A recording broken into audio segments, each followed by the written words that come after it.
What's going on, everybody? Welcome back to a special Juneteenth edition of the Reel Junkies. I'm your host, Farron, here giving my man Vito.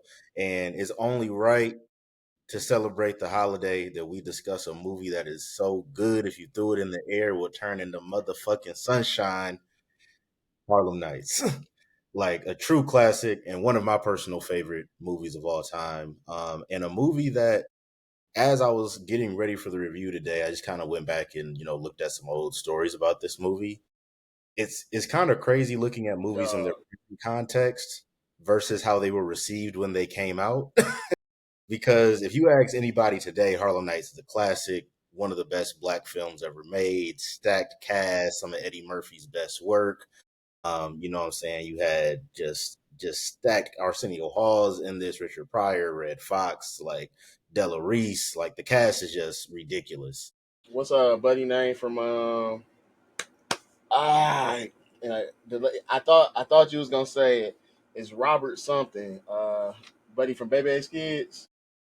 Oh, hold on. And I'm blanking Robin on, Harris, yeah, Robin Robin Harris. Harris, who actually does not have enough screen time in this movie. If No. you ask me, he does not, and that to me is a testament to how stacked the cast is. That you can have Robin Harris in this movie, and he's like in maybe two, three scenes, if that. Like it's actually kind of crazy how little he's in this movie. But once again, a testament to how stacked the cast is that you have Robin Harris and don't really have much room for him in the movie because the rest of the cast is just that good. Um, but to really like capture and also wanted a special shout out on this one. Eddie Murphy wrote and directed this, Pen, and they with always talk about like rappers and singers pen game, and like as a comedian, yeah, comedians have to have crazy pen game for they jokes. But yeah, then you got a nigga like Eddie Murphy who fucking writes jokes. And again, this is at the height of fucking Eddie Murphy. Writes this jokes, is this is when he's him. writing music, writing Yeah, fucking movies, and, yeah, and this is him in his bag for real. not including people that he's ghostwritten for that we don't know about. So, like, It's bro, actually crazy because I did see a interview like him kind of talking about his experience directing this movie, and he like did not enjoy this directing process at all. Like kind of seeing his takes on it. Like he was saying he was just disappointed with not disappointed with Richard Pryor, but he just felt that he was going to get more of Richard Pryor than what he did in this movie. Obviously now we know that Richard Pryor was during the filming of this movie he was sick, which is why he wasn't his normal Richard Pryor. um and just kind of discussing like he just didn't enjoy the directing process for real. Like the making of this movie was very daunting and taxing on him, which hence why I don't believe Eddie Murphy ever directed another movie after this. But for this to be your directorial debut and for it to be this like first out the gate, I'm a little disappointed, I'll say, that Eddie Murphy didn't continue directing after this movie because it's kind of feel like there's just a long list of great filmmaking that we could have gotten had Eddie Murphy decided to still direct. That it's just no, it's just not going to happen now. Which understandable. You don't like directing, you don't like it, but I got to say he's damn good at it. If this is the product he produced, but even going back to my other point, just about viewing films in context, like in time, because like you said, now you ask anybody around, especially one of us, Harlem Nights is a classic and a film that is held on the Mount Rushmore of black filmmaking. But in reality, if you go back to 1989 when this came out, this film won a Razzie, which is crazy to think about. That actually makes me angry. This movie won a Razzie. For those of y'all who don't know what the Razzies are, it's essentially the anti-Oscars. It's like if the Oscars is for all the best movies of the year, the Razzies is for all the worst movies of the year. To give context, Halle, Halle Berry won a Razzie for Catwoman. Like those are the type of movies that win Razzies, like movies like Catwoman. So to be able to say that Catwoman and Harlem Nights have something in common angers me to my soul. I agree with you 100%. Like looking back, as I'm watching this movie, and I told Farhar on this, I don't think I remember fucking Harlem Nights. I remember it, but as I started watching this movie, I'm like, I don't think I've ever seen this movie all the way through. I think it was always one of those things where it was on TV and I never finished. So watching it and watching how good it is. When we talked about Boomerang, and y'all remember what I said about Boomerang? Boomerang, I don't think Boomerang stands up. It's a classic, yes, but watching it now, it does not. It's funny, but it doesn't have the same feel that it did back in the day when I watched it. But this one, Harlem Nights has that, and like Farhan said, like having a for this being his debut as a director. Again, he's written so much shit. So writing and directing this movie is insane. I don't know like what Eddie Murphy what drugs he was on in the fucking late '80s, In the late early '80s. '90s, but he was doing the right ones, dog. He was doing the fucking right ones, and we said the same thing when we watched Boomerang. He has a way of stacking his cast to Boomerang cast was stacked too. for black, Yeah, and even though this one is not as black as Boomerang was, which came out I think 3 years later. When I say that, I mean you have more sub characters that are white, but true. they're important to the story. In There the are more white characters that are key characters in this than in they're Boomerang, I crucial in the guess. story for the time period. And same thing you said. I started looking at the reviews. And I'm like, I think they had it rated at like the critics had it rated at like a 6 when it came out, and Let me look this up actually just to make sure for the I'm not ratings, tripping. But like I'm pretty sure the Rotten Tomato score for this movie is like something it's ridiculous. bad. And Like it's like insanely bad. Hold And on. one of the things they said was they kept saying how vulgar it was for the time period and shit like that. And again, this is the fucking 30s, 40s. And I think one of the comparisons that somebody that recently watched this movie said, go back and watch any of these old gangster movies. Like people are You dying like literally make this. the point for me. The same people who said this was too vulgar were saying that Goodfellas is amazing. Granted, Mhm. Goodfellas is amazing, but it's just as vulgar as this. So, was that really the reason you didn't And like this movie, or so was it something I else? will say the only thing that I noticed that I didn't see in a but like they do talk about sex a little more openly in this movie, but again, the fucking movie takes place in the after hours joint where there's It's a crime prostitution. movie about mobsters. Like, what are we talking about? Yeah, they talk about prostitution. I mean, they don't even. This is one of the first movies that focus on like mobsters and shit back in the day where they're not even talking about drugs like that. It's more of an Yeah. emphasis on the sex in it. But again, it's a fucking they run a nightclub with prostitution in there. It's not like they was just walking by like, hey, give me that pussy. Like Yeah, no, when it was very, and they had ranks too. They had tiers. They I, had I do tiers. want to say because you said if you throw this movie up in the air, that was probably one of my favorite parts of the movie, and because it's so fucking funny because when she said Della Reese character blah blah blah blah I'm blanking on her name, but The character's name, yeah, Della Reese Vera. Vera. When Vera said, and I'm gonna jump around a little bit just so I can get this out of the way, y'all. She said, I know somebody. I got the right person for the job. I got somebody that you throw her pussy in the air, turn it to sunshine. And I think it was Ray that said, "Keep that away from me." And Red Fox Red though, Fox was like, "Shit, okay, I want to meet her." and the first thing my ignorant ass said was, "Me too," because you know what, I ain't had a, I've been living well for a minute. I ain't had a To be nice. fair, she's played by Leah Rashawn, so I understand. And I'm just thinking, I ain't had a nice woman ruin my life in a minute, So You ain't had a so nice so, woman ruin your life in a minute. so Gang, what are you going through? Like, what the I've been fuck? doing good. So So why not just switch it up a little bit? Shit yeah, been going too well. it's summer. I'm single. Don't be like toxic like this nigga, y'all. This that. is don't That's go into not summer like me this. being. Is it? Is that? Am I toxic? Am I the problem?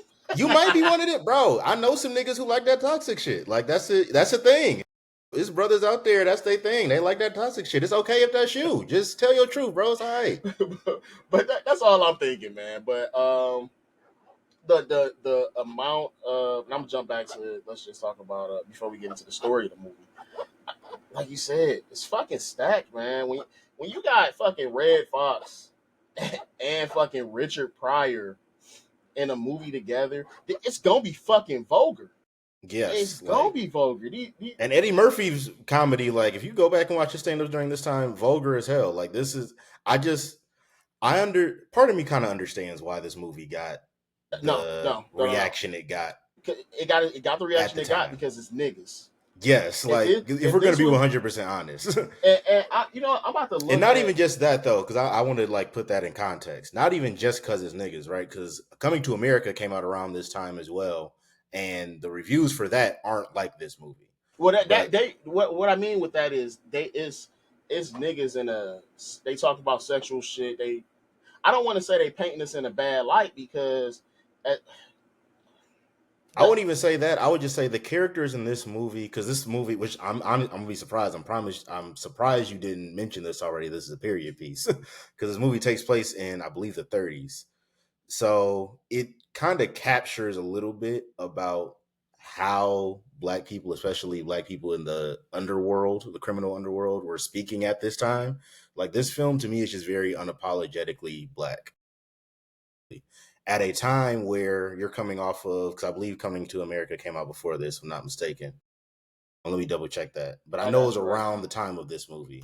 Coming to America came out the A year year before before. this, actually, in '88. Again, So just think you got to about keep in this, mind. bro. Hold on, just Eddie wait a minute. Just Murphy keep this in coming out mind. with shit. Yeah, just keep this in mind, though. Just keep this in mind, because that, first of all, you're right. That's a crazy back-to-back run. But Coming to America doesn't feel as, not just vulgar, but like, to me, Coming to America feels more like universally appealing than this movie, like mainstream appealing, right? Like, you could put Coming to America kind of in front of any audience and it's digestible for them. Even though it's a movie with a majority black cast, the tone of that movie is much more digestible to everybody. This feels like it was made for us. Like, specifically, I feel like Harlem Nights feels like it was made specifically with a black audience in mind.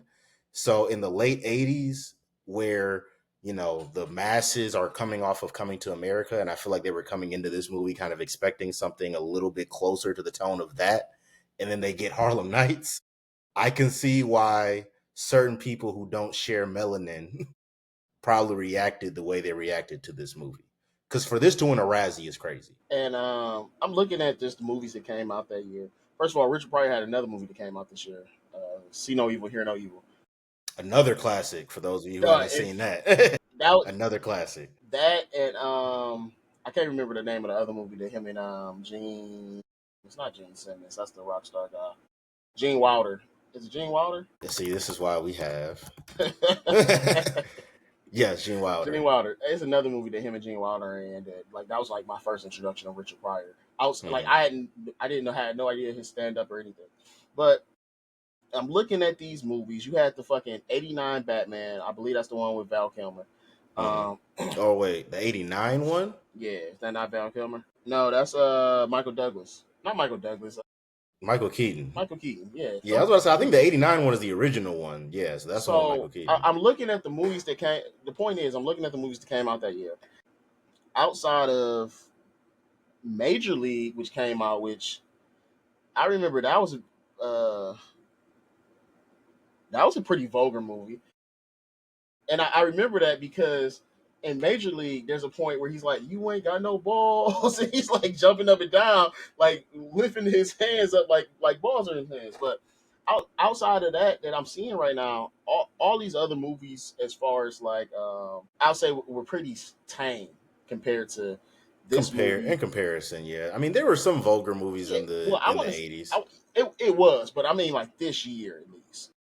So yeah, And when you look at it, like you said, Eddie Murphy was doing movies and comedy. Eddie Murphy pretty really did a great job of, um, bro. I'm gonna be honest. I don't understand how this nigga did this. I do not, 100% do not, especially because not in his your first crack at it. well, Like, it's I crazy. mean, how he was putting out movies and comedy because Or just in his period. comedy, Okay, I get what you're yeah, saying. because his Yeah, comedy. If you watch Eddie Murphy's comedy, his stand up back in the day is fucking vulgar as shit. I yeah, love to, very. I love to see Eddie Murphy do stand up right now, but again, it's been fucking, and the nigga's rich, got Yeah, money, all this point, so he got a different viewpoint. But his yeah. movies were more like kind of family friendly when you think about it. You usually before this they were more tame Yeah, in so comparison. Yeah, yeah, I can maybe see that as like people going to see this movie and then yeah. they're like, okay, well. this ain't Eddie Murphy that I know. But like you said, you know him. He one of his stand ups, he got one where he has a bit about Bill Cosby. Bill Cosby say some shit like, Bill Cosby called him like, "Hey, you gotta stop all that cursing and you saying flim flam far." And he said, "I ain't say no fucking flim flam far." And he basically, the point of the joke is he calls Richard Pryor. He talked to Richard Pryor. He told him, "Hey man, Bill saying this, this, and this." Richard Pryor told him, "Hey, tell Bill to have a coke smile and shut the fuck up." Yeah, yeah, It's a different type of comedy that you do that we do. yeah. I feel like the rest of his comedy was kind of, like I said, played it safe. And this one, where he wrote and directed, it fell into that. But I also feel like the blackness of this movie is part of the reason that critics felt the way they felt. I wasn't even gonna bring this up as part of the critics part that we was talking about. I just wanted to bring this up in general about how one of the scenes was portrayed in the movie. And I'm go back to my notes, and again, I'm jumping around a bit. While you're looking for that, though, I would say because I got to pull it up, the Rotten Tomato score for this movie is 27% Like, come out on, of 100. 27%. Granted, the audience that's the critic score. The audience score is 80. So yeah. like that's I feel like more reflective about how people feel about this movie. But the fact that the critic score is 27% is to this day, like still today, is crazy. And I rarely listen to critics because critics are general. Critics are looking at some things they're looking at. We're not looking at as a average moviegoer, which is the majority of the world. They're going to have a good time and see if they're going to enjoy this movie. They're not looking at some of the shit that they're looking at. They don't care how vulgar the shit is. Am I laughing?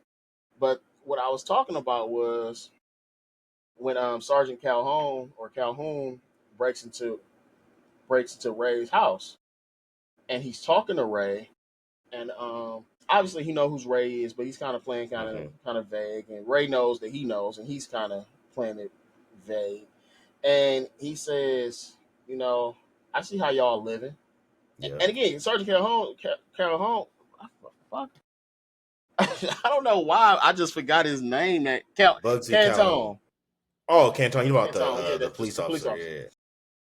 Sergeant Cantone, he's telling him like, I like, he's like, I see how y'all living. You got this nice house, you got Yep. these nice Yep. suits, y'all got nice cars, and I'm living in fucking squalor. He don't say squalor, but he basically say like, You said I like ain't, hovel or something like yeah. that. Yeah. He bitching and he's saying y'all, and he's talking about black people. Like I hate the fact that y'all are doing better than me. It's And not that not that someone's doing better than me. It's the fact that you're doing better than me. and that's the rub right there. That's Yeah. it. And that's Yeah. that's how you get a lot of fucking racists, because I don't like that. And then he goes on to say like, you're criminals, this and this, throughout the fucking movie. And I mean, he's a cop, yes, but this nigga is a criminal. I He's was like, working for you're a criminal too. he's You're here representing another criminal. he's working for mobsters. He's Yeah. taking money from them. He killed a nigga in this movie, and I'm not gonna go into that because I know you want to talk about that. But he kills a nigga in this movie, at least one. So, but Shot Tommy at least like 5 times. At least. but that's the thing, man. He felt so belittled at the fact that these these black people had more money than him. Hmm. He don't give a fuck about that. Bugsy got more money than him because he white. That's cool. But you Yeah. dig this, and he says it at one point. I think he said he calls what did he say? He said something like Ray, because Ray keeps saying, "Oh, I own a candy store. That's it." Hmm. And he said, "Oh, every nigger in Harlem must have a sweet tooth or bad teeth or rotten teeth or some shit like that." Yeah. I know what you were saying earlier. You saying Eddie Murphy didn't feel like he got the best of Richard Pryor, but like I felt like I don't know, maybe I wasn't picking up on it, but like it felt real how he reacted to it. It's to me like Richard Pryor's performance in this movie because you got to keep in mind how Richard Pryor's on-screen performances usually are. You referenced another good example in Hear No Evil, See No Evil. Like Richard Pryor prior to this movie had a lot of very over-the-top comedic performances. I'm not Yes, sure that exact. I feel like, and obviously, I'm paraphrasing here. I'm not Eddie Murphy. I don't know exactly how he was feeling. I'm only going based off of my interpretation of what he said. When he said he didn't get the full Richard Pryor, I feel like that's kind of what he was trying to pull into this movie initially. But honestly, I don't think that over the top comedic Richard Pryor would have worked for this role. Like Ray is like he's the HNIC. You know what I'm saying? Like he's the owner.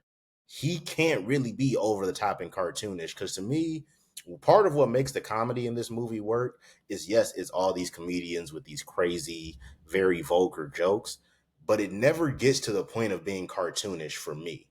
Like it never gets quite to that Let point, me. except for in certain scenes, right? Like And, Arsenio Hall crying and the "Don't shoot that little motherfucker no more," like shit like that. Yes, I'm not yes. even. I'm not even. I forgot all about that because I want. But like That's the just so funny. entire tone of the movie doesn't feel It cartoonish, doesn't, right? but I'm gonna say I want to stop you just because I just want to say just because of the two characters because Richard Pryor and Eddie Murphy are the leads of this movie, Yeah. and Their characters don't feel that way. they play complete opposites of each other because I feel like Hmm. at times Eddie Murphy's character is cartoonish, and I say that because one because of his laugh, his fucking Yeah. like that fucking Yeah. laugh is just so goofy and comical, and then it's correct because he snaps right back into saying what he's saying. So like how Cantone and Ray were laughing at each other, or when he called us niggers like Sweet Tooth, and they look at each other and they kind of diffusing it with a laugh. Hmm. You know, it brings it back. But Eddie Murphy's when he does his laugh, that signature laugh that Eddie Murphy has, that's cartoonish to me. To me, and I felt like he didn't overdo it how he usually does. He do it real quick, and then he get back to talking. And he didn't Yeah. do it in scenes where, nope, he did it in bed with Jasmine, With or Jasmine Dominique Witch. LaRue. Yeah, down Miss LaRue. And And it's crazy how both sides tried the same strategy, but one worked infinitely better. and that's just what I want. That's just what I want to say because, like you said, you're right. Richard Pryor in previous movies, he is over the top, and I feel like if he was over the top like that in this one, because in this It wouldn't movie, have worked for this character. he's trying to keep everybody centered. He's trying to keep everybody alive.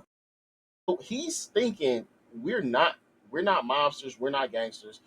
We're not going to win in a fight against bugs. It's not going to happen. And that brings up another point to one of the scenes that I love.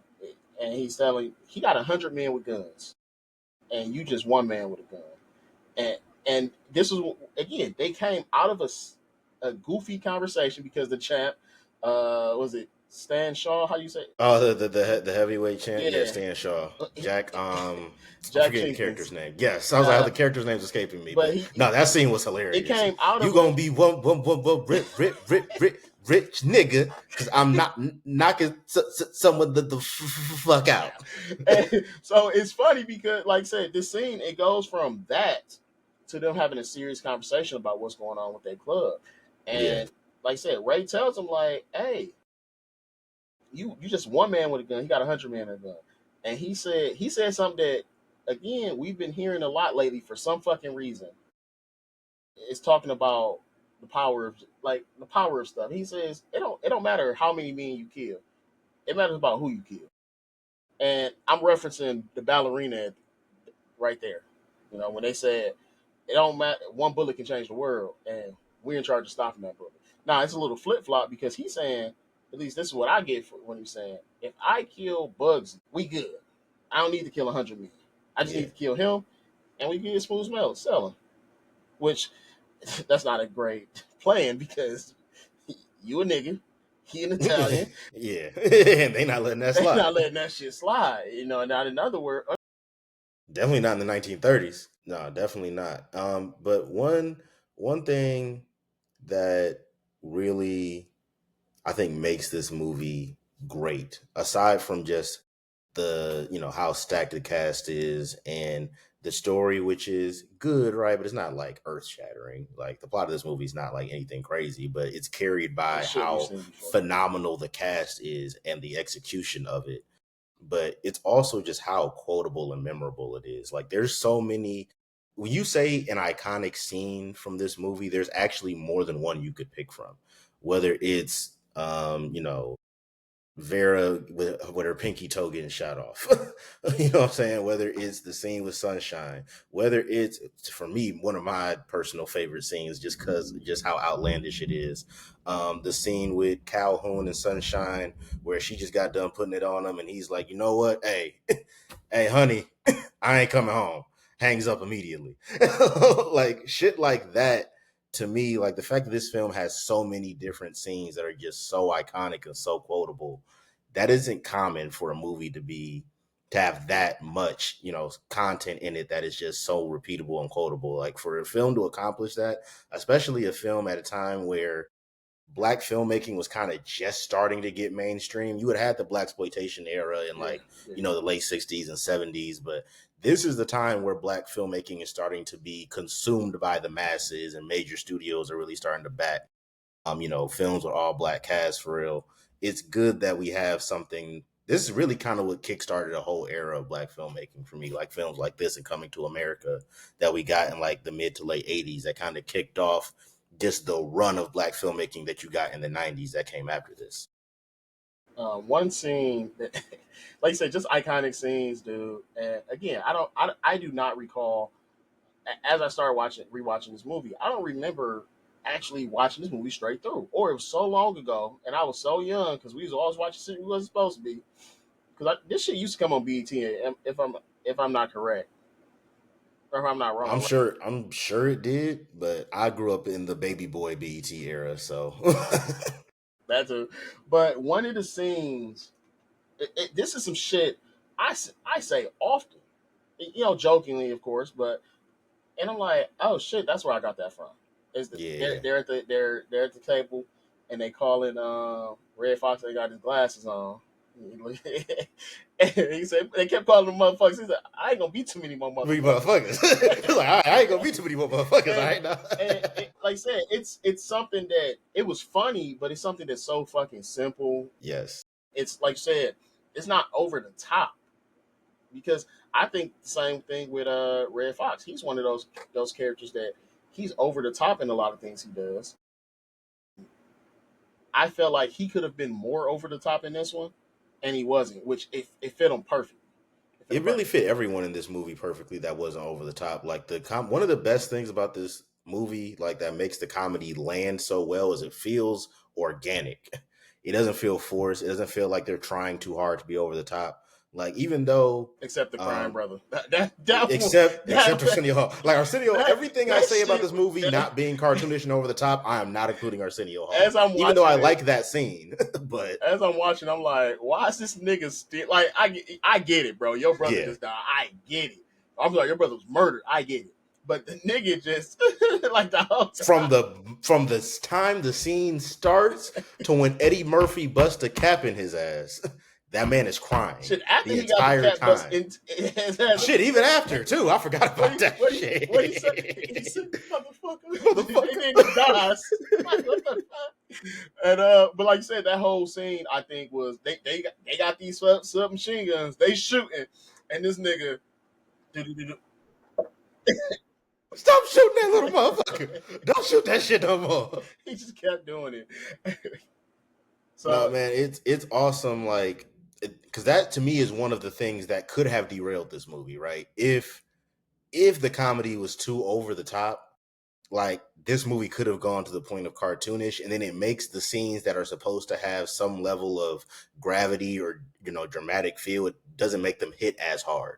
Like, not to use an MCU example, but that's like the first thing that comes to my mind. That's one of the problems with the modern day MCU, is they rely so heavily on just over the top jokes and comedy that when it's time to be serious, it doesn't land the same. That's one yeah, of my biggest critiques of Thor: Love and Thunder, is you didn't turn this character into basically a joke. So then when Gore the God Butcher comes and is, trying to kill guys and shit has to get serious, I'm not as invested anymore. I'm not taking it as I serious still because you're enjoyed the treating. movie. I personally didn't. But it's like it's that same kind of feel, right? If you had did this with this movie and, granted, Richard Pryor and Red Fox are hilarious. So if they were over the top, I'm sure they would have found ways to make it work. But when it comes down to the scenes with, Cantoon and Calhoun and, scenes with, um, you know, Jasmine, Jasmine Guy's character, Dominic LaRue. Or LaRue, Dominic LaRue. Like when it comes down to those scenes that like shit's actually about to go down and there needs to be some dramatic weight and tension, those hit a little bit harder because this film is a little more subtle with his comedy. It doesn't feel too over the top. Once again, excluding Arsenio Hall, it doesn't feel too over the top. It doesn't feel too cartoonish. It still feels grounded and authentic, but it's still funny. So then when it's time for this film to get serious, it doesn't feel like a complete 180 or a complete shift from the tone of the rest of the movie. You know what I'm saying? Which to me is one of the best things that kind of keeps this film grounded and level. and I want to jump in and just say like again, like I said, one of my favorite parts of this of the movie was the scene with him and Dominique. It has him getting all the way undressed to get in bed. We've all been there before, and she's somewhere else in another room, and he's putting his guns under the pillow. Now, again, you carry your gun, you live a certain lifestyle, you want to make sure your shit right for you. This might be a setup.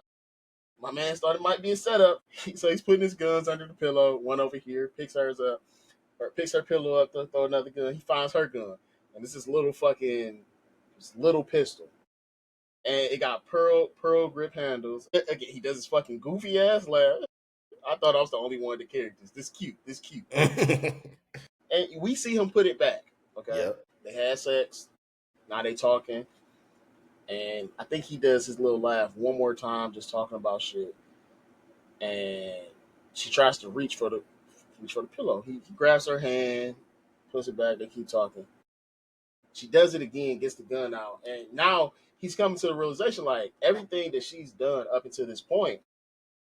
Because this is not the first thing to happen. They propositioned him to join Bugsy. Um, they he thought he was meeting her for dinner, and he was there. Yep.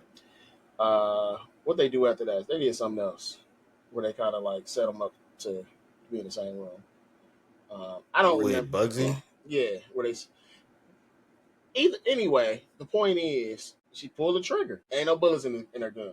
He kills her, or at this point, we don't know that he kills, her, but it's assumed that he killed her. So then he comes. This when the next scene opens up, it's focusing on Sunshine and her target, and then it's him at the door with Ray. And again, you got they're having this serious conversation, but the way that they're having it is funny because we know what's going on. And he says, I killed her. Damn, the pussy was that good. He said, I shot her. He Shot said, the her. pussy was that bad. So, and that's Richard Pryor saying that good, that Yeah. bad. Like so, it's a funny scene, but it's not super over the top Yeah. because they're not. It's again, it's a comedy, but it's a serious movie at the same time, and Yeah. it's so odd, and It's I'm not. crazy how they blend those two It tones is, in and this. sometimes I'm gonna be honest, it was kind of awkward, like that scene specifically, because I can only think about me having a conversation with with some serious shit go down. That type of shit I be on. I'm making jokes. I can't help Yeah. it. It's Yeah. it's a problem. Okay, I realize that I do think everything is a fucking joke, but he not joking. Like at He all. he dead ass serious. Like you killed that pussy. Like you beat it up.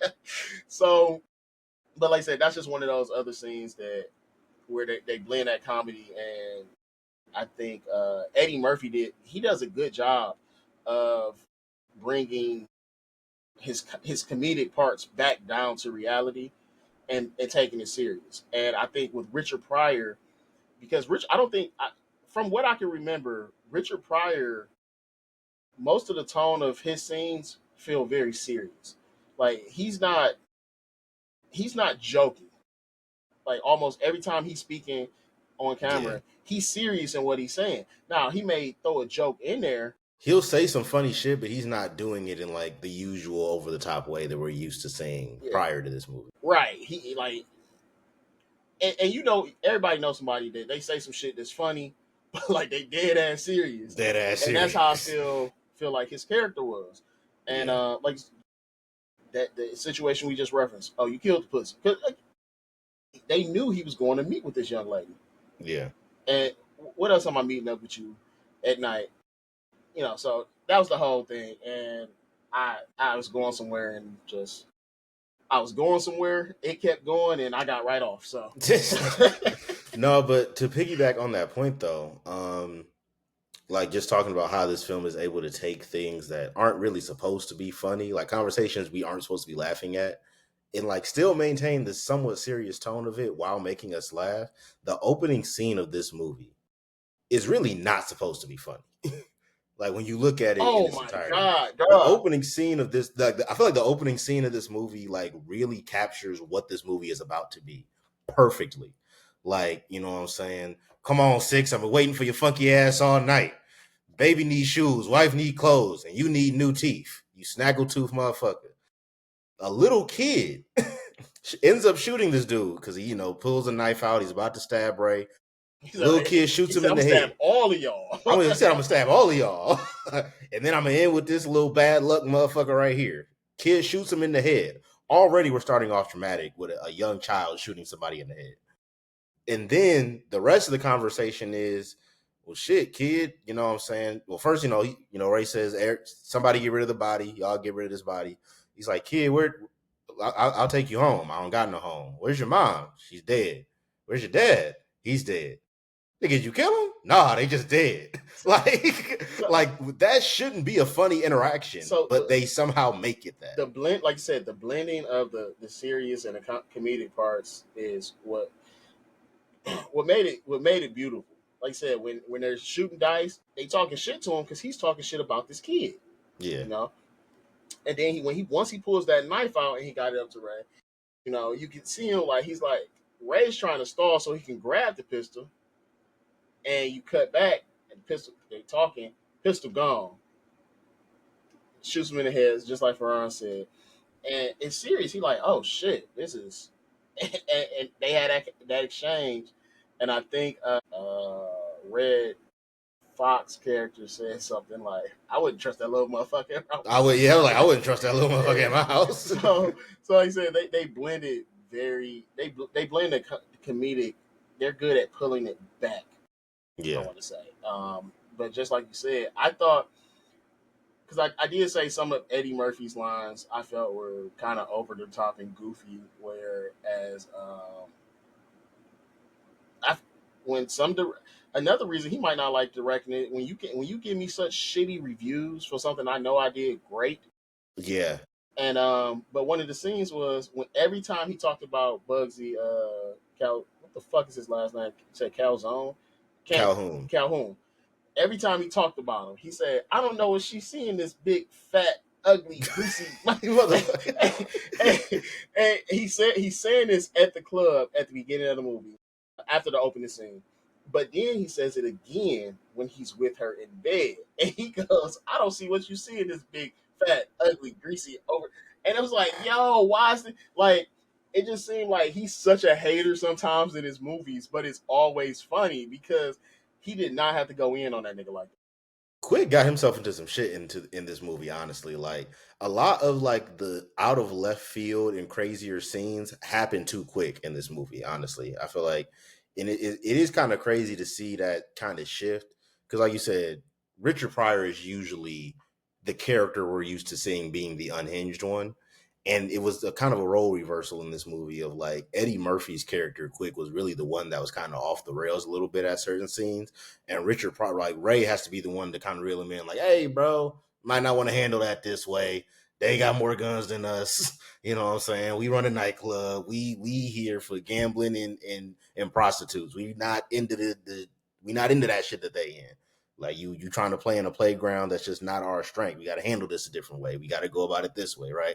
Like it was interesting to see that shift of Richard Pryor's character being the one that kind of has to reel him in and be the one that has to be the voice of reason, and Eddie Murphy's character is the one that's just being buck wild and getting himself into just all types of shit. But I will say in its totality, right? This movie I feel like is just one of those things that was made for the audience it was made for, and you can appreciate it if you're not a part of that audience, but I feel like at the time this was released, there weren't a lot of people who weren't in that audience who had the willingness to appreciate it.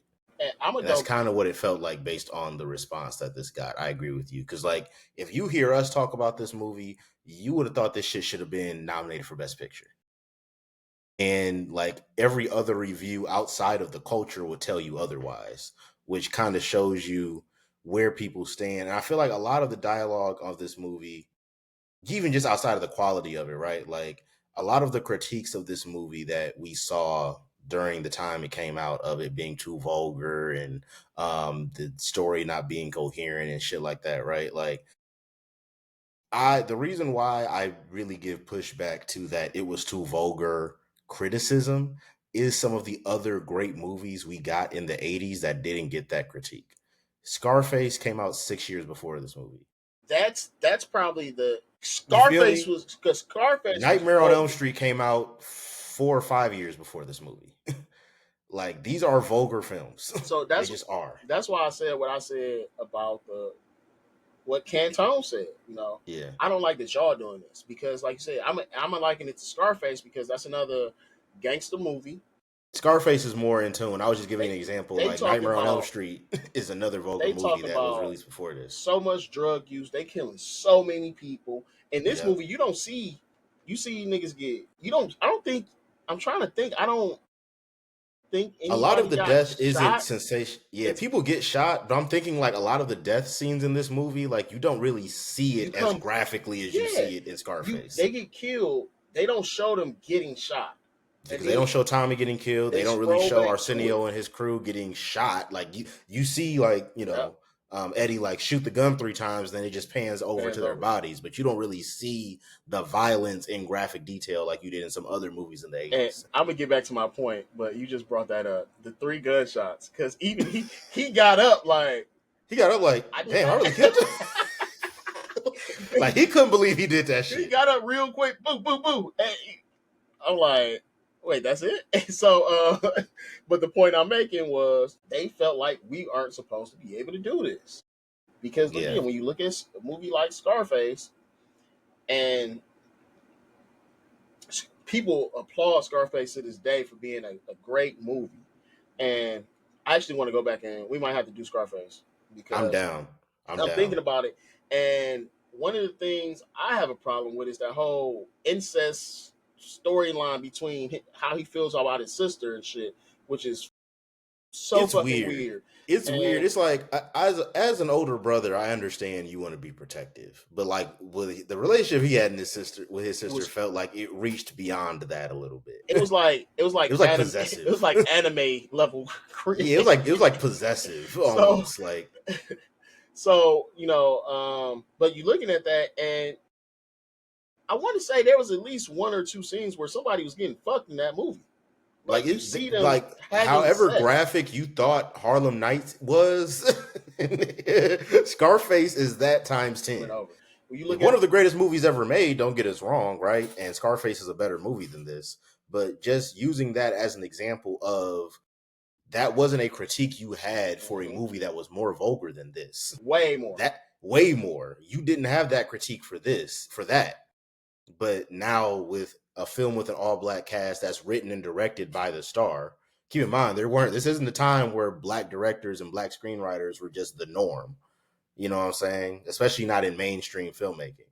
So I definitely, part of me kind of feels like the reception this movie got was the industry saying, we don't like this. Yeah. It's Because this young black dude coming up, writing and directing his own shit, and it's turning out good. We got to put an end to this. Like, we have to shit on this movie. We have to. and I felt like that was the goal of it because I'm looking back, I'm like, okay, The Godfather. Godfather was very vulgar. Um, For a '70s movie, sure. when did Casino come out? Casino came out, or no? You said I think I want to say Casino came out after this, if I'm you not said mistaken. Goodfellas definitely came out in the '80s, right? Casino, Goodfellas came out in Okay, 1990, '90s. so So it one came year out the after year this. after, Yeah, like the and year right after. so I guess right now because I'm not about to go over all these movies that came out. I really would Casino like came to. out in '95, so Um, this is all within the same time but frame, but give or we take. just keep it at Scarface, and I remember Scarface differently. I remember it being a great movie, but I don't remember the last time I watched that movie all the way through. We might Hmm. watch this shit and I'm like, okay, this actually is terrible. And I can already tell one of the criticisms I'm going to have is fucking Al Pacino playing a Cuban fucking Bro, immigrant. Al Pacino playing. I thought this nigga was Cuban. I thought he was Hispanic, something. you could. Hey, I ain't gonna lie. He was I thought he convincing. was Latin, dog, He growing was up. convincing. I'm not gonna lie, because growing up, you couldn't tell me Al Pacino was not Cuban. You couldn't tell me he wasn't. He was that convincing. But my point is, it was so much vulgar shit in that movie. So when you look at compare these two movies, and you said Scarface came out in 84, 83. 83, Nightmare on so Elm Street came out fucking in 84. 6 years prior. And we know how media is. Like it does get a little more. I'm gonna just say R-rated as time Yeah, goes on because we become yeah, desensitized to these things. So yeah, this movie yeah, came out 6 years ago and it was this vulgar. But you got Harlem Nights who they talk about a lot of things within the realm of the film. yeah, And so it's really, I feel like it was just hating ass shit, like you said. They were trying to stamp out. How do you watch anything with Eddie Murphy, especially, excuse me, coming off of the 'cause I think Raw or Delirious came out, I want to say in 85. Off the top of my head, I'm not sure. So Raw came out, which is all of WWE came out, which is crazy.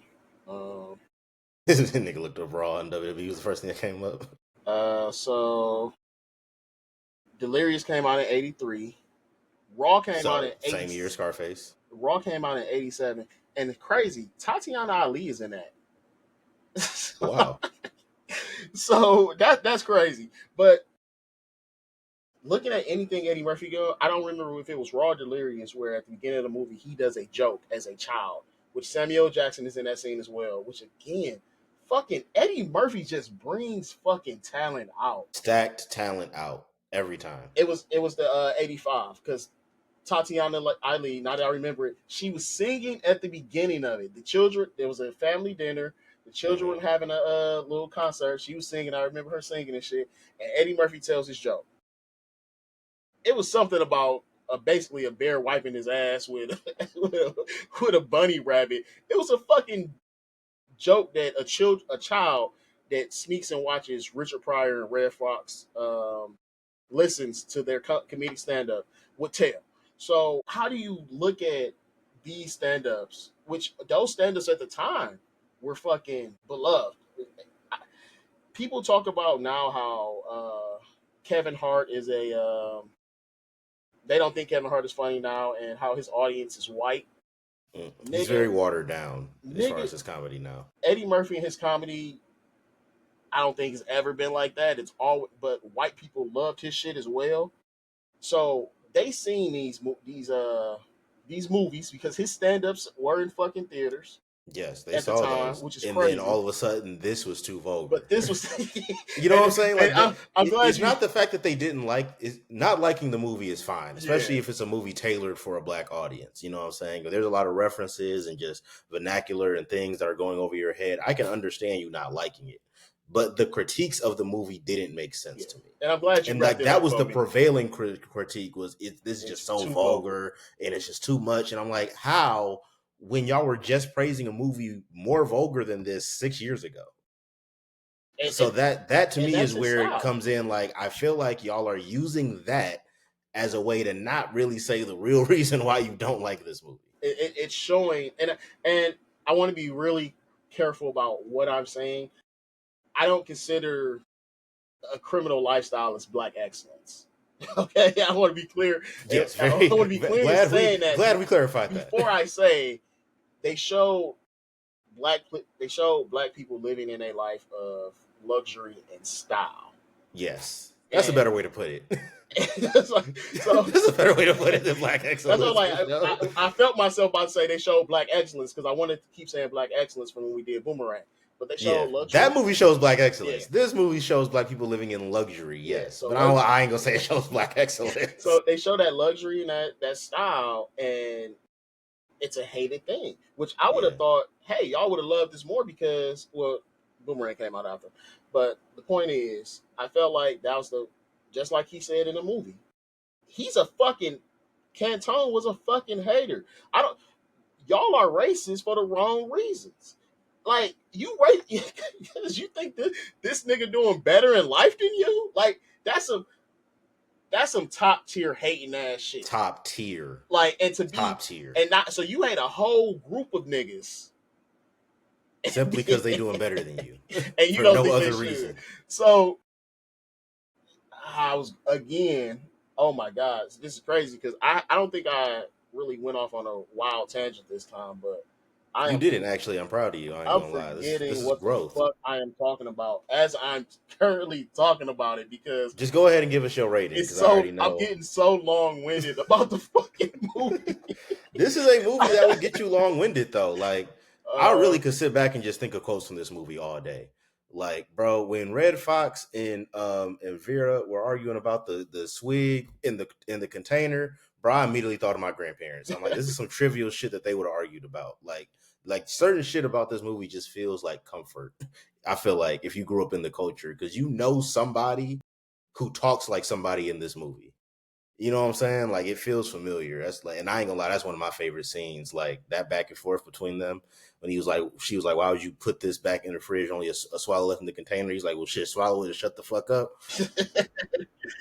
Like shit like that is just like why this movie I think stands the test of time. I'm giving this an 8 out of 10. I don't care.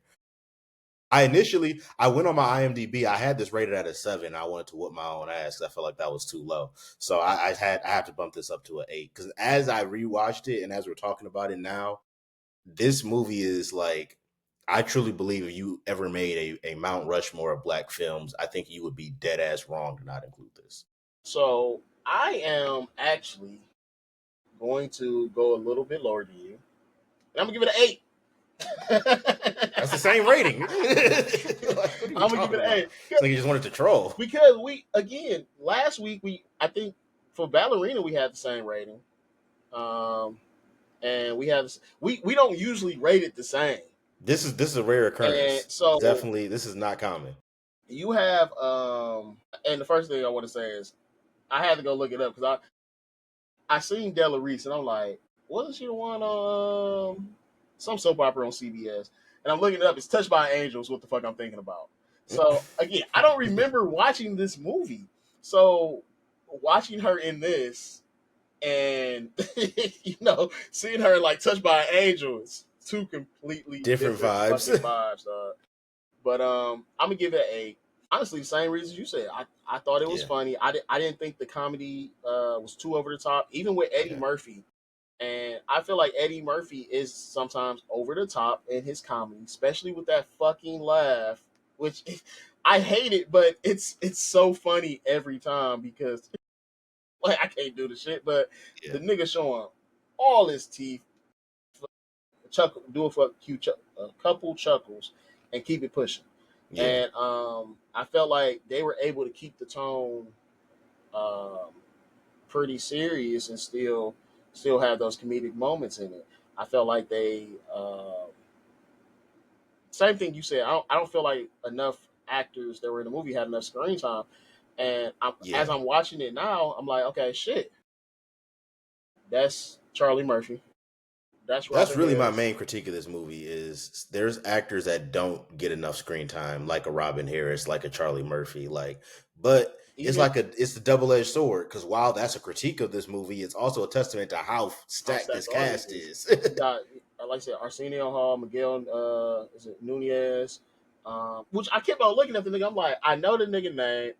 For some reason, I wanted to keep calling him Tommy Davidson.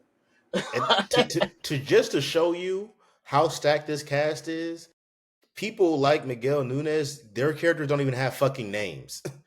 This dude in the credit, I'm looking at the credits right now. He's Broken credited as nose. man with a broken nose. Arsenio Hall Arsenio didn't have a Hall is name. crying man. Right, man. And Like these people's characters don't even have he names. didn't have a name, and his brother died. We know his brother, And this Tommy is like one of the most memorable Smalls. scenes in the His movie. brother's name was Tommy Smalls. Tommy Smalls, fucking from his actual name come up, but it's Thomas. The actor's name, I think it is Thomas. Yeah, Yeah, it's Thomas Thomas Ford. Thomas Ford who plays Tommy on Martin. R.I.P. R.I.P. to all the RIPs on there, R.I.P. fucking Man, I Red say to Fox, a few people in this Richard cast, Pryor. man. Oh man, But yeah, so like I said, it's a stacked ass cast. Like you said, Robin Harris. Like this motherfucker is his stand up some dirty shit.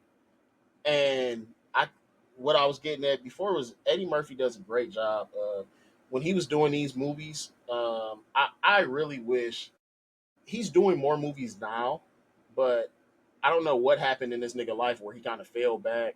He did get more clean with his movies. They're more family friendly, which is cool. yeah, But yeah, I would love to see Eddie Murphy put out another film because that he's writing or directing or producing. His brother or his cousin actually produced this movie as well. So Eddie Murphy put the family on. yeah. So they're not as heard of as like the of Wayne's family, but he put his family on too. And I would love to see him put out more another at least one more movie, man, that we can get with Eddie Murphy because he has a putting out black talent, man. Like you said, when we looked at Boomerang, you got Martin, you got Halle Berry, you had Robin Robin Givens, you Givens. had Yeah. who was their friend who he snaked? I can't remember his name. Oh, It was him, Martin, I'm looking at and his face right now. that's I don't actors' names, man. He I escaping got me. Boomerang up right here, so let me see if I can pull it up real quick. It's gonna piss me off because as soon as I see David it, Allen Greer. David Allen Greer, who he's from Detroit. Yep.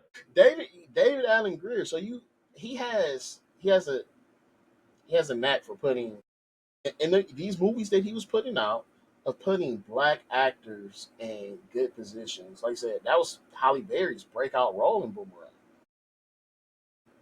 Now I'm feeling, dude. I don't know how we went Boomerang, Harlem Nights, but you know what's next, and it's got to be at some point. Be next. What's got to be next? Life. I ain't gonna lie. You might be on to something, gang. Like this might just be a fucking Eddie Murphy stand cast, dog. 'Cause Yeah, you might be on to something, bro. Eddie I'm Murphy with got it. some I ain't gonna fucking lie. fire, dog. I'm with it. I'm with it 100%. But I'm gonna This. stick to my eight, man. Like I said, for those reasons, I love how Hmm. I even though it's not as black as Boomerang, the story is black, and it made sense to have the white characters where they were. Yeah. Calzone, I'm gonna forget his name every time. Calhoun and Calhoun. I'm glad. I'm sick. Their Calhoun, names were so yeah, similar. Like, Calhoun. You know, when he's in the scene, almost everybody he's in the scene with is white because it's showing his part of the story. yeah, Then when he start, even when he's interacting, and I thought this was a good part when he's invited to the club, and when Quick is invited to the club, and everybody's just turning around looking at him. They're looking at him because it's a white club in the fucking 30s. hmm, Ain't supposed to be no niggas in here, especially dark skinned niggas. Because yeah, Dominique LaRue was in there, but she's very fair skinned. She could pass. They know she's a nigga, but they ain't really tripping, especially because it's Calhoun's girl. yeah. I'm not saying she with Calhoun, so So, that's the other part. like I said, it was. I'm gonna give it an eight because I don't know what's happening tonight, Doug. My like I said, my thoughts are Tighten up, my gang. my my thoughts are quickly escaping me. I was Nah, going somewhere with that, and yeah, it's the sunshine. Sunshine got you not thinking clearly.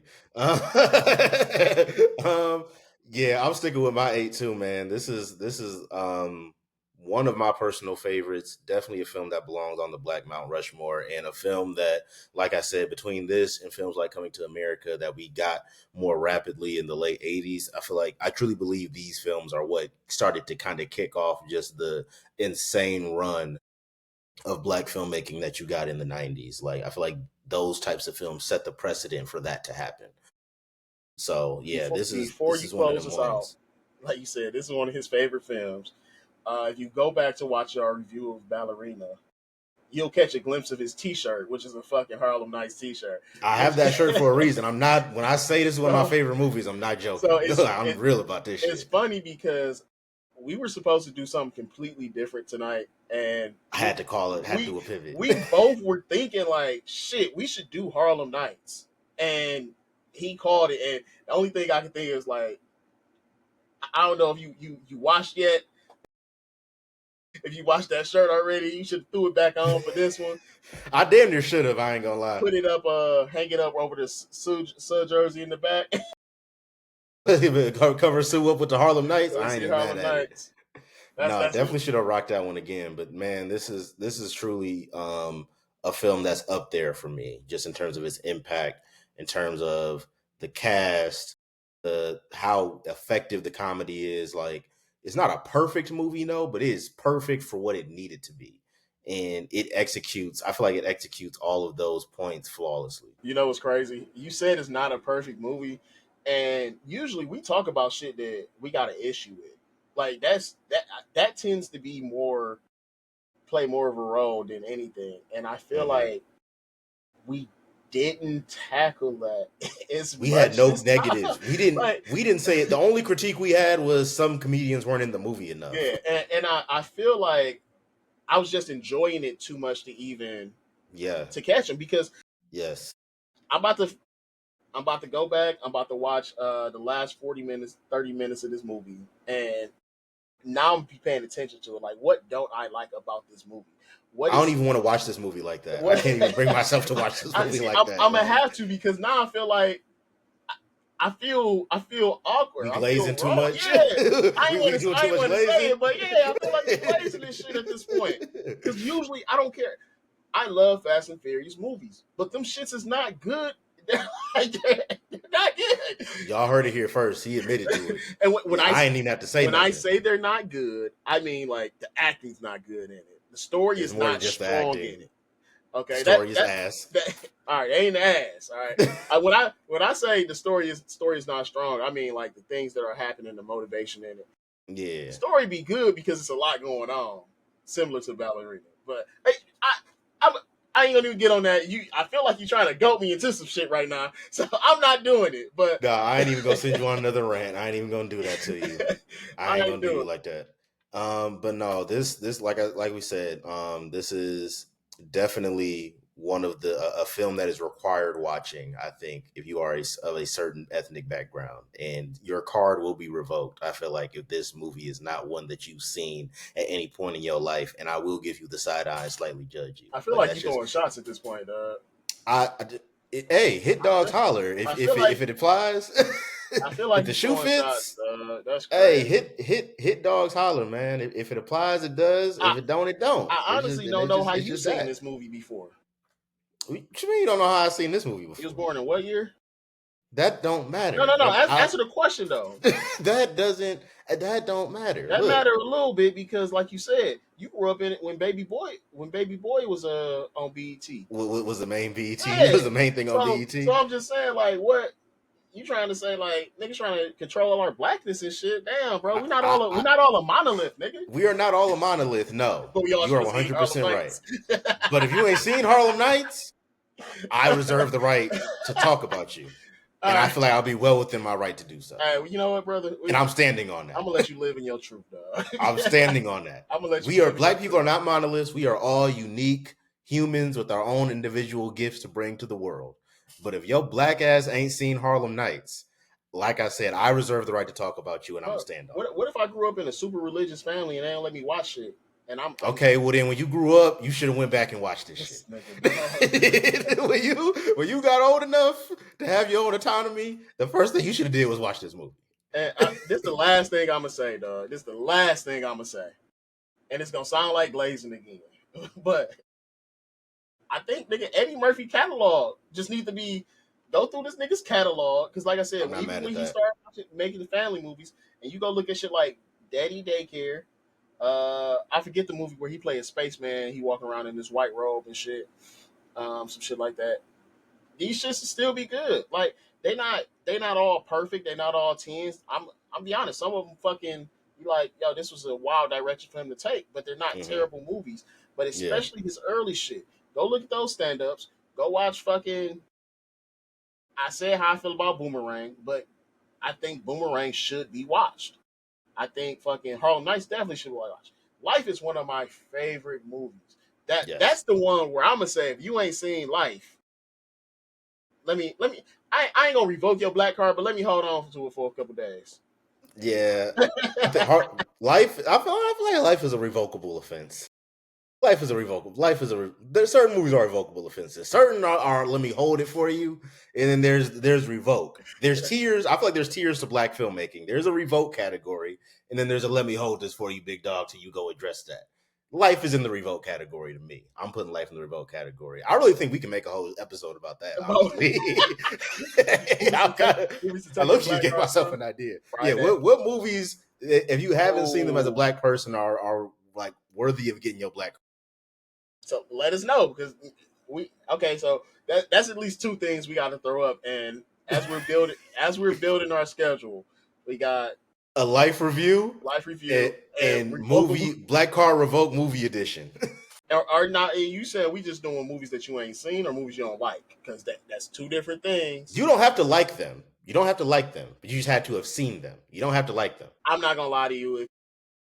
If you white and don't like life, your white card needs to be revoked. If you You black just and have don't, bad taste in movies. You just don't like good filmmaking. because That's really life what it is comes down to. fucking pure fucking gold. Yeah, you just don't like good filmmaking in that case. Like that's just what it is. But stay tuned. We'll definitely be having more black centric content coming to you, especially with the holiday season around the corner. So definitely appreciate all the support. Of course, let us know you all's thoughts on Harlem Nights. No negative comments about this film will be tolerated. Yes, I mean that wholeheartedly. Normally I like to open up the discourse, and yes, all opinions are welcome.